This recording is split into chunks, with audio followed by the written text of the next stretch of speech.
కోదండరాముడంట కమ్మలాల వాడు కౌసల్య కుమారుడంట అమ్మలాల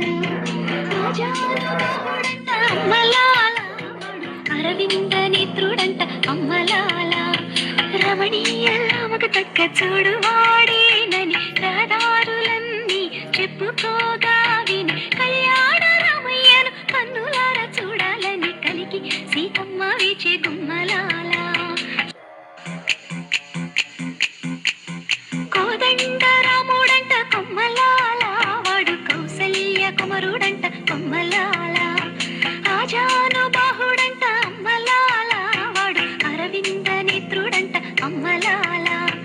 రమణీయలామకు తక్క చూడు వాడేనని రహదారులన్నీ చెప్పుకోగా విని కళ్యాణ రామయ్యను కన్నులార చూడాలని కలికి సీతమ్మ వీచే గుమ్మలాల